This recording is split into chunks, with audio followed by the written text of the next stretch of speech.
जय गौ माता, जय ठाकुर जी। धनराज प्राकृतिक फार्म, नारायणभाई वसरा, गुजरात, राजकोट, उपलेटा। चलो आज हम ऐसे शख्स के मिलाने चाहते हैं जो हमारी गौशाला पे तो यहाँ पे आए थे और उनका परिचय लेते हैं और यहाँ पे हमारी गौ माता का दर्शन करने के लिए आए और गौ माता के प्रति उनकी क्या रुचि है और किन किन पहलू पे ये जुड़े हैं। चलो उनसे बात करते हैं, उनका परिचय लेते हैं। आप अपना परिचय दीजिए। मेरा नाम लक्ष्मण सोलंकी है। मैं सोमनाथ के पास गांव है उमरेठी, वहाँ का रहने वाला हूँ। आज यहाँ एक आरएसएस का प्रवास था तो गौशाला देखनी थी, रुचि भी थी, तो स्वयंसेवक के साथ आज गौशाला देखने का अवसर मिला। बचपन से ही मेरे घर पे भी गाय है और गाय से जुड़े हम पहले से भी है, तो देखना है कैसे गौ पालन होता है। तो यहाँ का हम दूसरे जहाँ जाएंगे वहाँ कहेंगे कि यहाँ की क्या खूबी है और क्या करना चाहिए। तो आपसे भी बहुत सारी जानकारी ली और आपके नंदी वो भी बहुत अच्छे हैं। गाय का गौ पालन, इसकी खेत में भी आप गाय आधारित खेती कृषि जो मेरे राज्यपाल की एक नेम है आप कर रहे हैं। बहुत ही ज़्यादा आज जो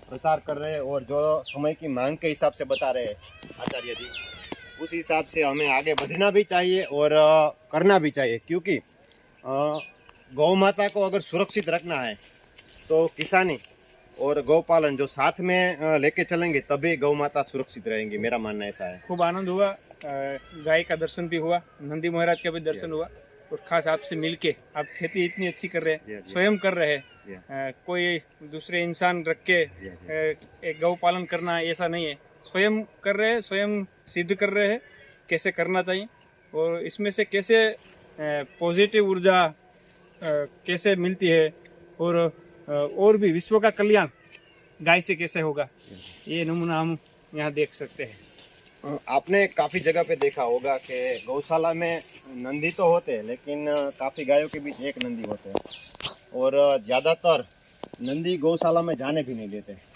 तो आपने यहाँ प्रत्यक्ष देखा होगा, गौशाला में हम खड़े भी हैं और गौशाला में एक साथ दो नंदी भी है।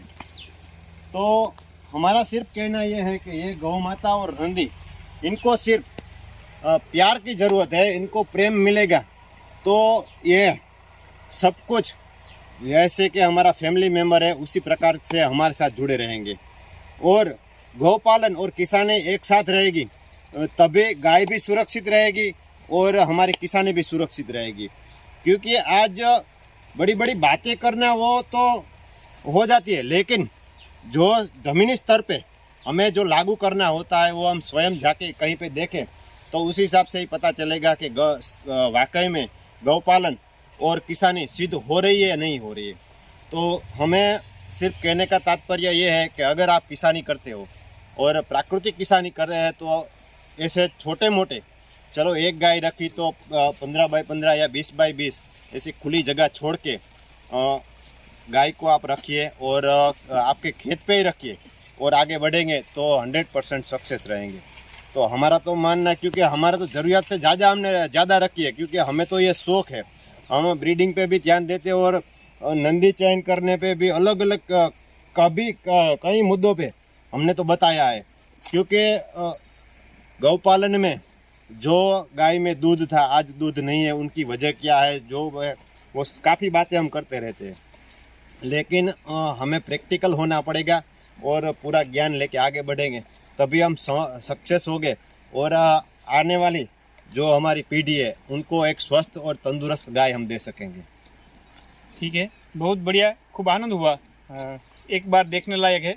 यहाँ आए, उपलेटा के बाजू में इस खेत है और गौ पालन कर गौशाला है, तो कभी भी यहाँ आना हुआ तो एक बार देखने लायक है। जय गौ माता। जय गौ।